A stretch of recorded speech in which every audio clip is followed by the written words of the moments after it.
Bizarre Brain Comics.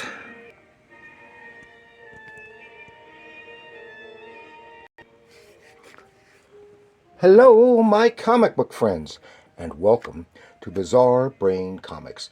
I'm Gary, your host, and this is where I like to take a look at some older comics, talk a little bit about the characters and creators, and examine the stories and the art.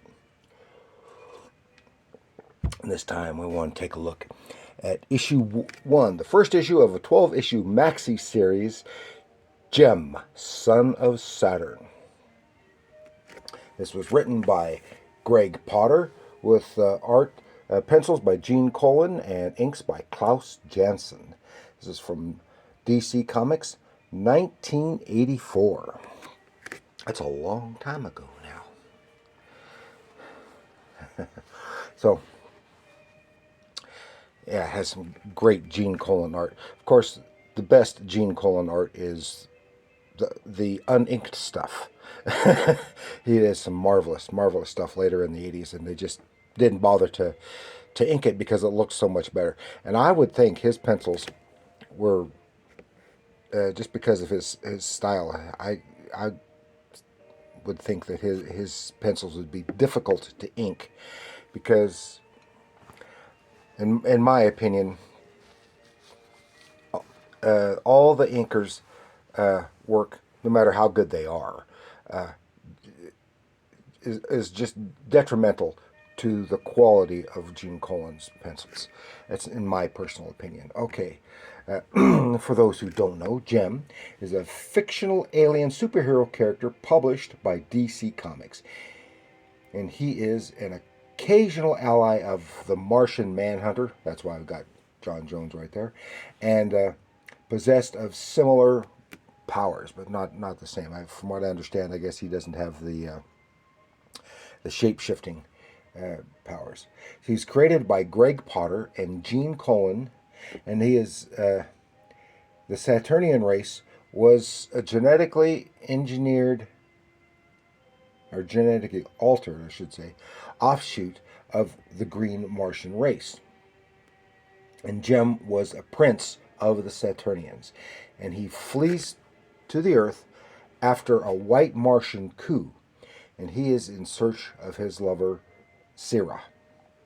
And he is, as we will see here, he is also being pursued by what looks like green Martians. But it's so pale, maybe they're supposed to be the white Martians. But I would think that they're the green Martians. Now, our writer here is Greg Potter, said, and while still a teenager in 1971, he began writing for the Warren black and white horror magazines. That's quite a good achievement. He began writing for DC in House of Mystery, number 259 in 78. So it was a while there. He was not actively writing comics while attending Trinity College in Hartford, Connecticut, but then returned after college in 1984, where he created Jemm. And he's done several other things. But he started working on the Wonder Woman reboot as writer with George Perez. And then shortly thereafter, he left to continue his career in advertising. So he gave up the lucrative career of writing comics to work in advertising. Now, who would do that? He'd probably make a lot more money, although I'm sure writing comics was probably more satisfying if it's something he had always wanted to do. Okay, and I suspect after reading this, now at one time I had all or nearly all 12 parts of this series, and I remember getting it at the time and really enjoying it, but I got rid of mine several years ago, and then just some months ago I got a couple of issues, as issue 1 here, and 4 or 5 another issue. But we know Jemm is fairly powerful because in that other issue he's going head to head with Superman, and that's pre-crisis Superman. So he is powerful in his own right. And I personally suspect, this is just my own suspicions, that this character in this story was has some, at least some partial inspiration from E.T., the movie E.T., the Extraterrestrial from 1982, because there are just little hints in here that makes me think so. So let's take a look. Yeah, there we go. Jim, of course, great Gene Colan cover, and he did. Gene Colan did so many good things, and even even really like his work many years later when he was doing Jughead stories in for Archie Comics. He just did a great job on that too. So let's see, and our story starts off. It's a little from the Chronicles of Ron, something from Saturnian material at this point. We see this boy. This takes place in, I think it's in New York.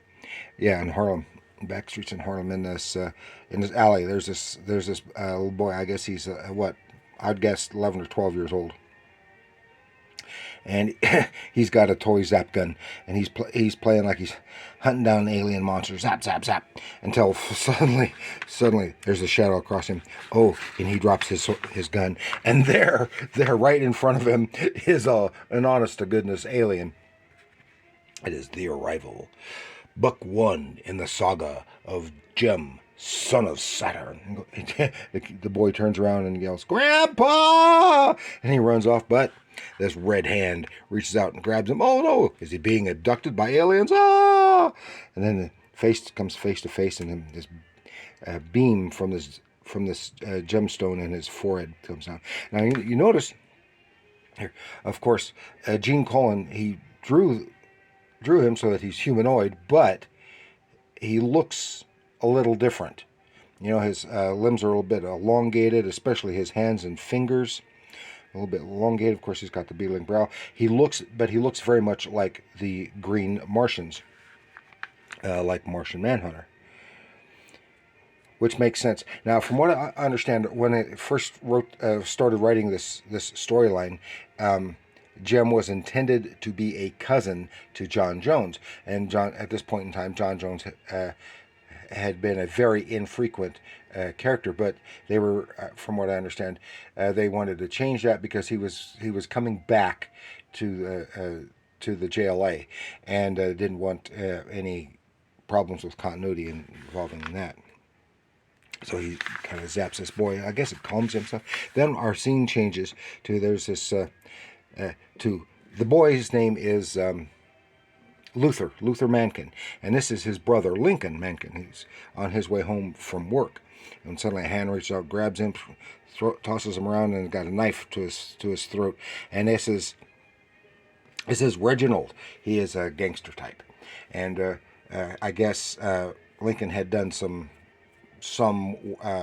unspecified illegal work for him before. Now Lincoln is the sole breadwinner. He for his blind grandfather and his little brother, and so he's always concerned about their welfare. And he is being pressured to do some more of the nefarious work for Reginald. So Lincoln gets home, and this is when we meet Grandpa, the blind grandpa of the boys. But Lincoln, of course, is obviously disturbed for the event, and he blows off the concerns of his grandfather, and says, "How come everything's Luther? How come you're always thinking of Luther? Because Luther hasn't come home yet, and he should be. And but how come you don't ever think of me?" And some of that kind of sibling rivalry stuff I can see. And then here's a good example, because Colan is known for some of his interesting and unusual page layouts. Now here is more conventional, but here we see he's got some really nice panel composition here. The phone on the wall in the foreground, because remember, this is before cell phones, and Gramps in the background, and we see Lincoln right there. It's it tells a whole lot right in that one panel. And so he calls his friend Vin, who Gramps does not like because he is not a good person. and they're going to meet and said, and bring your equipment. Don't know what that's supposed to mean. And then he goes into his room, changes, and Gramps is thinking, and he's crying. Meanwhile, Luther is back with Jemm, and says, "Okay."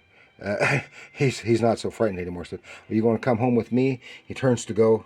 Says, "Wait, you coming?" And Jemm indicates to wait a second. He steps back into the shadows and then comes out with with this big old flowing, billowing cloak, reminiscent of the Martian Manhunters there.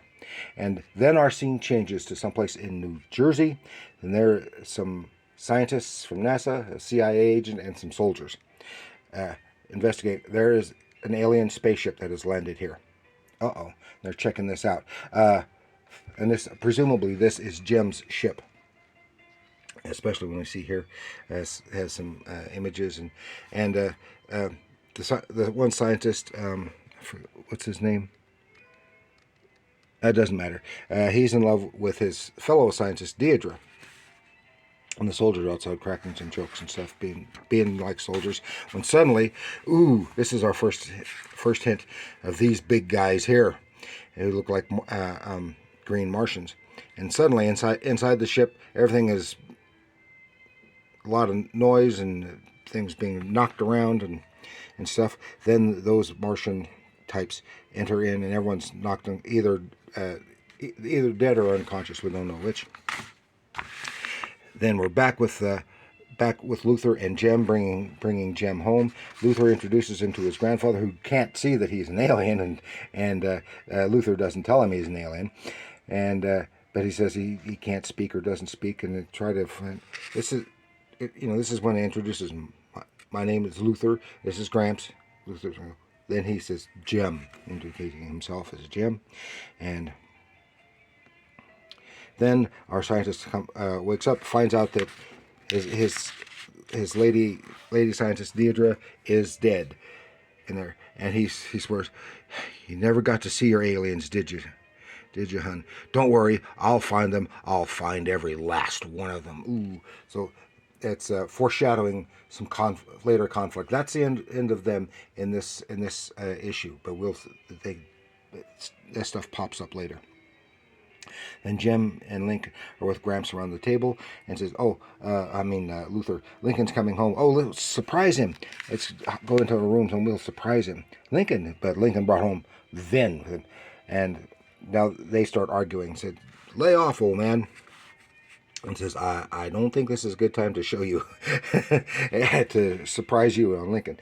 Then someone comes to the door, and Vin hides behind the door, and it's Reginald. Reginald walks in, and Luther has pulled out a gun and grabs Luther by the throat and starts kind of pummeling him against the wall. When suddenly he calls, and Reginald's got this big dumb goon comes smashing in, making hay of everything, knocking everything aside. Takes pot shots at him, but he misses. He picks up Vin and tosses him against the wall. Picks up Luther Lincoln, and tosses him around, smashes a hole in the wall. Is about to throw Lincoln out the wall when Luther and Jemm come out, and Jemm slams right into the goon, and they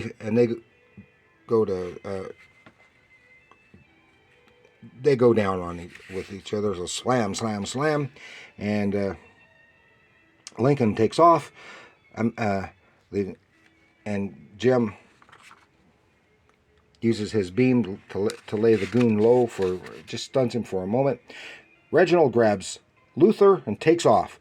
Gramps follows suit while Jemm still has to finish dealing with the big guy, and he winds up knocking him right out through that hole in the side of the building. Remember, they live in a crappy tenement.